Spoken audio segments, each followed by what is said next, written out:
football, the NFL. Let's talk about good old friend Aaron Rodgers, quarterback of the New York Jets. And the big news with him is that obviously the Jets they have took him off the IR list. Now he's currently practicing, and rumors are still in the air that he could possibly still make a return this coming season. So Nah, that shit not happening. And I'll tell you that why. was the, that I'll was tell the you why. question I was about to say, but continue, Matt. That continue. A-Rod, Mhm. as he commonly does now, he likes to break his own news on the Pat McAfee show. Mhm. And A-Rod was the first one to say, I plan on coming back around December-ish, and I want to start playing with the team and stuff like that. And to his credit, that was absolutely true. And another thing he said on that was, I don't want to play unless we're competing for a playoff spot. The Jets are currently 4-7. They are third in their division. I don't know how many games they are back of wild card, but I know that the Bills are 6-6, and that the Bills aren't even in wild card, and they're in their division. Um, and you still have the next however many games with Tim Boyle starting at quarterback, Jesus. or Trevor Simeon if they want to give him a shot. So I really just don't know where the Jets are going to get the wins to stay competitive. And because of that, I think by the time A-Rod is maybe healthy to come off that IR, it's just not going to be worth it at that point. No, absolutely not. Yeah, I think from Um, like a mhm. perspective of team and Aaron Rodgers, I think it would be a dumb decision, to put it lightly, for him to come back. That's that. Even though that injury, he's obviously pretty healthy compared to where a lot of other people are in that time period. It's still a soft tissue injury. Yep. It's not gonna last. It's not sustainable if he does come back and play for 3-4 weeks at the end of the season. Mm-hmm. There's a good chance he's gonna hurt himself again.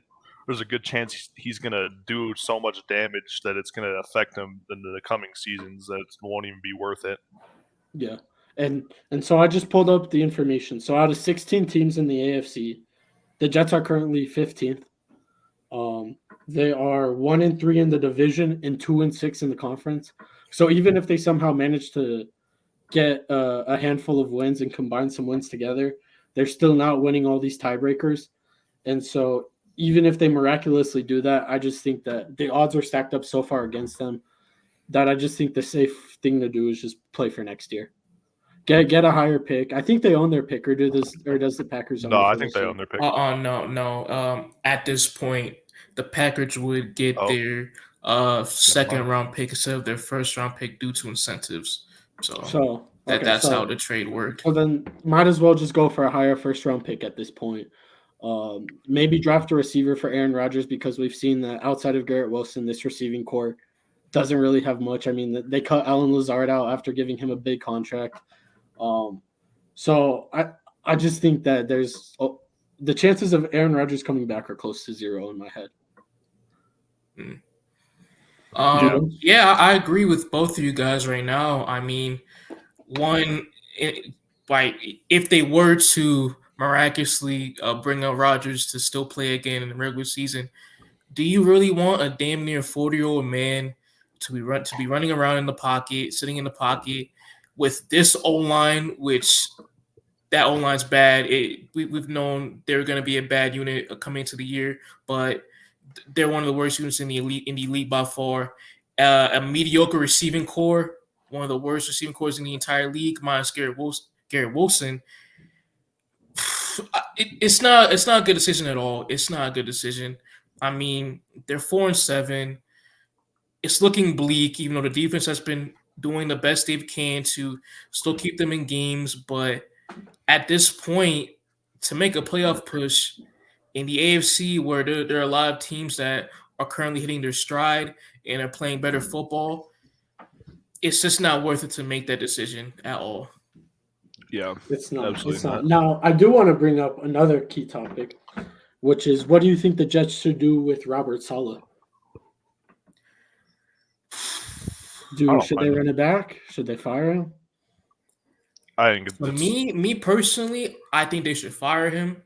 But with the Jets decision, their front office, they're gonna be like, okay, Joe Douglas, their GM, Salah, we're gonna keep those two back, run it back for another year with the healthy A Rod, and we're gonna see how that goes. But at this point right now, currently, I just don't think Salah's the guy. I do not think Salah's the guy from a game managing perspective. It's hard for me. It's hard for me because I think that one thing that not a lot of people talk about is the Joe Douglas decision to not bring in a second backup behind Aaron Rodgers outside of Zach Wilson. And another thing to make up is that he didn't really have a choice in who he brought in as offensive coordinator, because when they traded for Aaron Rodgers wanted Nathaniel Hackett almost immediately. So to me, when I'm looking at this Robert Saleh decision, I need to look at, is the team still fighting for him despite their poor record? And how is the defense playing? Because that's his side of the ball, as well as game management. And the defense, as you mentioned, has been phenomenal this year. I think they're still one of the best defenses. Basically, their 4 wins are all down to their defense, and their defense has kept them in every single game despite the poor quarterback play. And so I think that if you do have a better offense with Aaron Rodgers, if Aaron Rodgers can come back to the Aaron Rodgers we know, if he and Nathaniel Hackett can spark up a connection and Garrett Wilson can turn into something, and there's rumors of them bringing back Devontae Adams with Aaron Rodgers, I think that you could talk yourself into keeping Rob Saleh. So, I mean, I'm kind of in the middle, but I'd lean towards keeping him. I think you should keep him, or the Jets should keep him too, because I think it's too early to fire him because Aaron Rodgers tears his Achilles in the first game of the year. I think that's ridiculous to fire him off a mediocre season when that happens. Not only is that a down to their best player, that's also a mood kill too. You know, like coming into this season, we're like, oh, we're gonna compete this season, and then that happens. You're like, well, shit. Like, where are we now? You know. So I think that could also be killing the players' mood, making them play worse. And I think overall, I think it's a roster deal, them not playing well, not a Robert Saleh deal. Okay. Hold on. I think Owen hit on something right there because, as Owen mentioned, that's a giant roster kill. But outside of 1, 2, hold on, let me count. 1, 2, 3. Outside of 5 games this year, they've all been one possession games that these Jets have been in. And so even if they're not getting these wins, the fact that they're able to keep it close and he still has the troops rallied week in and week out kind of shows the character that he is in the locker room.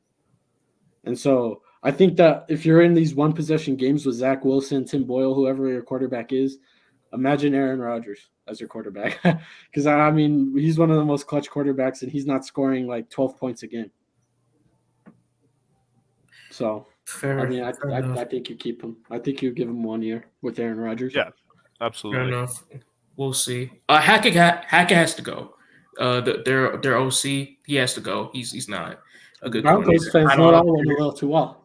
Hackett's ass. Of course. We know he's not the guy. I know that's Rodgers' boy, but you gotta let him go, man. You gotta let him go. One of the worst coordinators in the league, offensively, by far. So if they're not going to do that. But if I was in that position, if I was a GM, I let him go. That would be the first move. The first move to do. They wouldn't have brought him on and then let him go like this year. Because the only reason they brought him on was because A-Rod wanted him. Because of Aaron Rodgers, yeah. And all of his other guys too. Tim Boyle, Lazard, Randall Cobb, all of his other boys, almost Mercedes Lewis. Yeah, he's on the Bears. Instead of the Jets. But like, what end did they get from the Bears or from the Packers? I thought they had a tight end from the Packers. Because I'm only thinking of CJ Uzama and Tyler Conklin. They were there last year. But as I was saying, like all of the boys A-Rod brought on this year, that was one of the biggest issues I had coming into the season for the Jets. The receiving core, obviously with Lazard and Randall Cobb, 2 of Aaron Rodgers' best guys being there, and with Hackett being a coordinator. And look how that's turned out. I mean, all 3 of them are liabilities to this team. So, I mean, there has to be a decision made for the Jets front office, their staff moving forward, to talk to A-Rod and be like, "Hey, man, I know these are your guys, but we're trying to win football games at the same time, and I don't think these guys are the guys to do it, to do the job." So You know, A-Rod don't like that. You know, A-Rod meant to be a diva. the foot has to be put down at some point. It has to be put down at some point for this Jets team.